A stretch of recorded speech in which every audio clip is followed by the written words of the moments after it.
ST bus आणि Ertiga कारचा भीषण अपघात होऊन 5 जणांचा दुर्दैवी मृत्यू होऊन 2 जण गंभीर जखमी झाल्याची धक्कादायक घटना श्रीगोंदा तालुक्यातल्या ढवळ गावात घडली आहे। श्रीगोंदा तालुक्यातील ढवळगाव येथे 34 नंबर चालीच्या वळणाला ओव्हरटेक करताना एर्टिगा गाडी क्रमांक MH12 TY 4352 आणि श्रीगोंद्याहून शिरूरला जाणाऱ्या एसटी क्रमांक MH14 BT 0873 चा भीषण अपघात होऊन 2 जण जागीच मृत्यू झाले तर 3 जणांचा रुग्णालयामध्ये उपचारादरम्यान मृत्यू झाला। तर या घटनेत 2 जण गंभीर जखमी असून त्यांच्यावर रुग्णालयात उपचार सुरू आहेत। हा अपघात एवढा भयंकर होता की यामध्ये एर्टिगा गाडीचं संपूर्ण चकनाचूर झालं।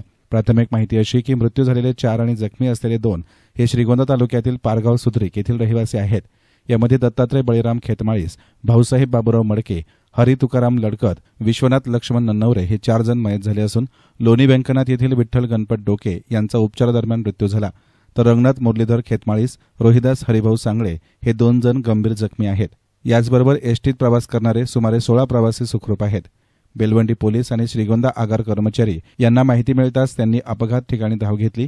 मयतांचे मृतदेह शवविच्छेदन केल्यानंतर अंत्यविधी करण्यासाठी नातेवाईकांच्या स्वाधीन करण्यात आले। या घटनेनं पारगाववर एकच शोककळा पसरली आहे। या प्रकरणी बेलवंडी पोलीस ठाण्यात अपघाताची नोंद करण्यात आली असून बेलवंडी पोलीस स्टेशनचे पोलीस निरीक्षक संतोष भंडारे यांच्या मार्गदर्शनाखाली सहाय्यक फौजदार मारुती कोळपे हे पुढील तपास करीत आहेत। एसएन मीडियासाठी प्रतिनिधी सुजित गायकवाड, श्रीगोंदा।